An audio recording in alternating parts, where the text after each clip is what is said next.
They were not buried. They were hidden. Inside the woods of a quiet New Hampshire state park, sealed inside rusted metal barrels, for human lives waited, unclaimed, unnamed, and unknown. For decades, no one knew who they were. No one knew where they came from.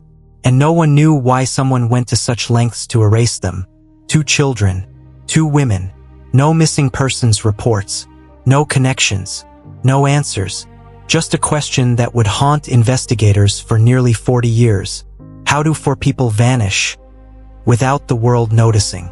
This is the story of the Brook murders, a case that redefined forensic science, exposed a serial killer hiding in plain sight, and proved that even the dead can speak, if someone finally learns how to listen. Brook State Park in Allenstown, New Hampshire, is the kind of place people go to disappear into nature, to hike, to camp, to escape the noise of the world. In November of 1985, a hunter wandered off a trail, following a path he didn't usually take. That's when he saw it. A 55-gallon metal drum, partially buried, rusted, and out of place. At first, it looked like trash, dumped illegally, forgotten by time. But when authorities opened the barrel, they realized something was horribly wrong. Inside were the remains of 2 young girls. One was estimated to be between 5 and 11 years old. The other is between 2 and 4 years old. There were no clothes, no identification, no personal belongings, just bones. The park was sealed off immediately. The discovery shocked New Hampshire law enforcement. But what frightened investigators most wasn't what they found.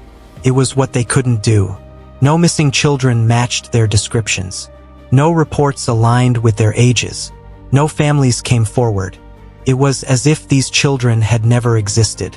For 15 years, the case remained frozen. Then, in the year 2000, just 100 yards away, another barrel was discovered. Inside were 2 more victims, this time, adult women. One was between 23 and 33 years old, the other between 30 and 44. The medical examiner confirmed what investigators had feared. These 4 individuals were connected. All 4 victims had been murdered. All 4 had been placed deliberately inside barrels. And all 4 were likely killed by the same person. Still, there were no names. The media began calling them the Brook murders. But behind that title was a more terrifying truth. Someone had successfully erased 4 people from society. Investigators searched everywhere. Missing persons databases, school records, welfare offices, hospitals, shelters. Nothing. No birth certificates. No dental records. No fingerprints on file. The victims were invisible. That raised disturbing possibilities. Were these children born outside the system? Were they victims of abuse hidden for years? Has someone intentionally isolated them from the world? Without identities, the investigation stalled. For years, the case became a symbol of investigative failure, not from negligence, but from limitation. Technology simply wasn't advanced enough. Not yet. While the victims lay unknown, their killer walked free. He moved from state to state, changed identities, married, working jobs, blended in. His real name was Terry Petter Rasmussen. But that name meant nothing to police for decades, because he almost never used it. He went by dozens of aliases. He manipulated women. He abused children. He vanished when suspicion arose. In 2002, Rasmussen was arrested in California for the murder of his girlfriend, Evelyn Leduc. He strangled her, dismembered her, dumped her body. He was convicted and sentenced to prison. But even then, authorities had no idea they were holding one of New England's most elusive killers. The Brook case would change forever in 2016. That was the year forensic genealogy entered the investigation. Instead of comparing DNA to criminal databases which had failed, scientists began building family trees.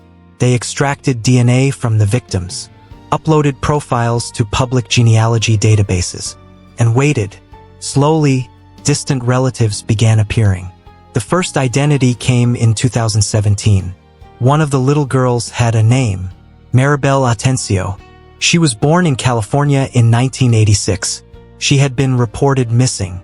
She had a family who loved her, and she had been murdered. That single identification cracked the case wide open. In 2019, another victim was identified. One of the adult women was Maribel's biological mother, Marie Vaughn, born in 1957. She had disappeared in 1981. Her family had searched for her, but they never knew what happened. The DNA told investigators something chilling. Marie Vaughn and Maribel Atencio were killed together, and the man responsible was Terry Rasmussen. As investigators reconstructed Rasmussen's life, a pattern emerged. He targeted vulnerable women. He isolated them. He controlled their children. He moved constantly.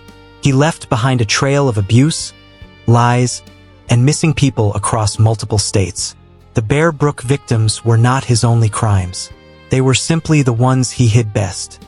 In 2021, the third victim was identified. She was Ellen Marie Fried, born in 1969. She was Rasmussen's biological daughter. She was never reported missing because no one knew she existed. The fourth victim, a child believed to be Ellen's half-sister, remains unidentified to this day. She is known only as Victim 4. Her DNA suggests she was Rasmussen's child, but her mother has never been identified, and her name is still unknown. Despite the breakthroughs, critical questions remain unanswered. How many victims did Rasmussen truly have? How many children were born into his control? How many women vanished without records? How many names are still missing? Rasmussen died in prison in 2010. He took his secrets with him, but science refused to let him win. The Bear Brook murders revolutionized cold case investigations. They proved DNA doesn't need a suspect. Victims don't need records. The past can be reconstructed even when erased. This case paved the way for hundreds of identifications nationwide. It gave names back to the forgotten, and it showed the world that silence is not permanent. For decades, people were nothing more than bones in barrels. No birthdays remembered, no graves marked, no families were notified. But today, 3 of them have names. And one day, the 4th will too. Because someone cared enough to keep asking.